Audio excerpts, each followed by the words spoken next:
Amidst India's tough diplomatic counterpunch against China over Tibet and Taiwan, the new Chinese ambassador to India, Xu Feihong, visited S Jaishankar in New Delhi. Speaking on X, India's External Affairs Minister S Jaishankar posted, quote, "Received Ambassador of China, Xu Feihong, this evening, discussed our bilateral relationship and our common interest in this stabilization and progress. Wished him a successful tenure."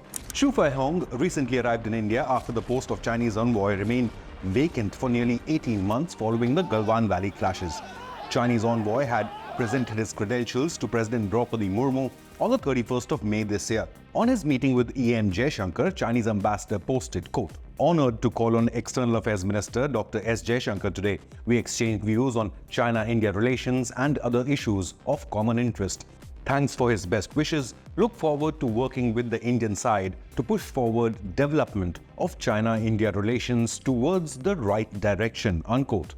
Common interest. Well, this was the common term in the statements by both Foreign Minister of India and the Chinese ambassador. But if China is interested in common interest with India, then why is it poking India and Arunachal? Why did the CCP violate Indian sovereignty with the CPEC project through Pakistan-occupied Kashmir? Can India trust China? And what is the common interest of these nuclear-armed economic powers? Certainly, it is to end military-to-military hostilities and cooperate for the combined growth of nearly 2.5 billion people. But how can China expect India to sit idly by when its PLA continues its aggressive stand along the LAC and threatens India's security? Chinese actions post-Galwan Valley clashes especially have created a deep mistrust within India towards China. Arvind Panagaria, the former vice chairman of Niti Aayog, was once an advocate of closer ties with China for mutual growth. He too now believes that China cannot be trusted as a trading partner, as it can backstab India, just like the PLA did in 2020 along the LAC. Speaking to Money Control, he said, quote, "In practice, politics also plays an important role in our decisions on international trade. In the past, I have written multiple times arguing for the case of India to join the RCEP, a free trade agreement among 15 Asian countries, including China. However, the Galwan Valley incident persuaded me that China could no longer be fully trusted as a trading partner."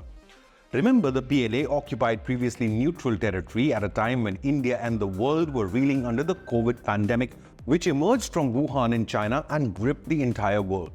Arvind Panagaria now urges India to end trade reliance on China. He claims India must finalize the FTA with the United Kingdom, with talks in advanced stages, followed by another larger free trade agreement with Europe.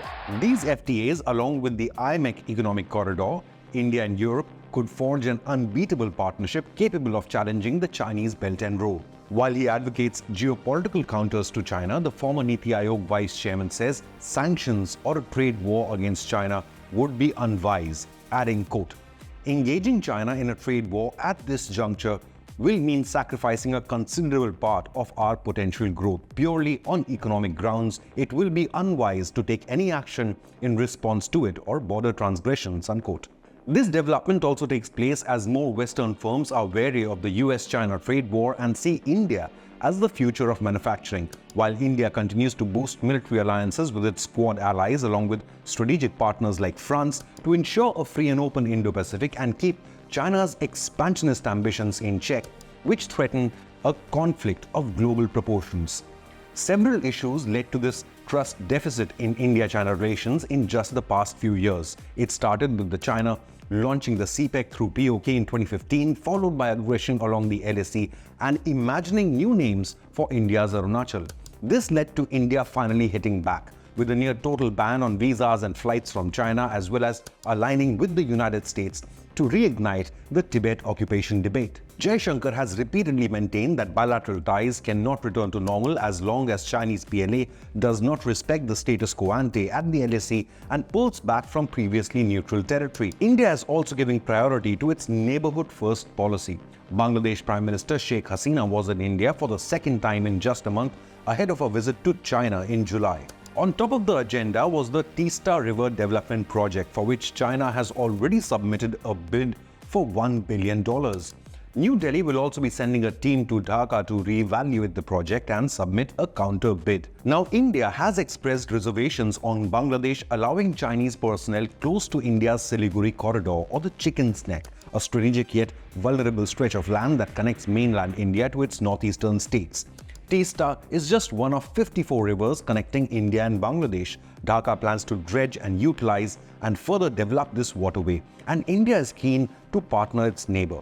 Following PM Hasina's visit, the Indian Prime Minister had said, quote, 54 shared rivers connect India and Bangladesh. We have been cooperating on flood management, early warning, drinking water projects. We have decided to start negotiations at the technical level for the renewal of the Ganga Water Treaty of 1996. Meanwhile, a few days ago, Indian Prime Minister Modi had hosted an American delegation which had met the Dalai Lama in Dharamsala to give a newer push to the Tibet occupation by China debate. This followed an overwhelming majority in the US Congress for the Resolve Tibet bill, which has now gone to the White House for Joe Biden to make it an official American government act. India too restored 30 ancient names in Tibet in a geopolitical counterpunch to CCP's poking in Arunachal Pradesh.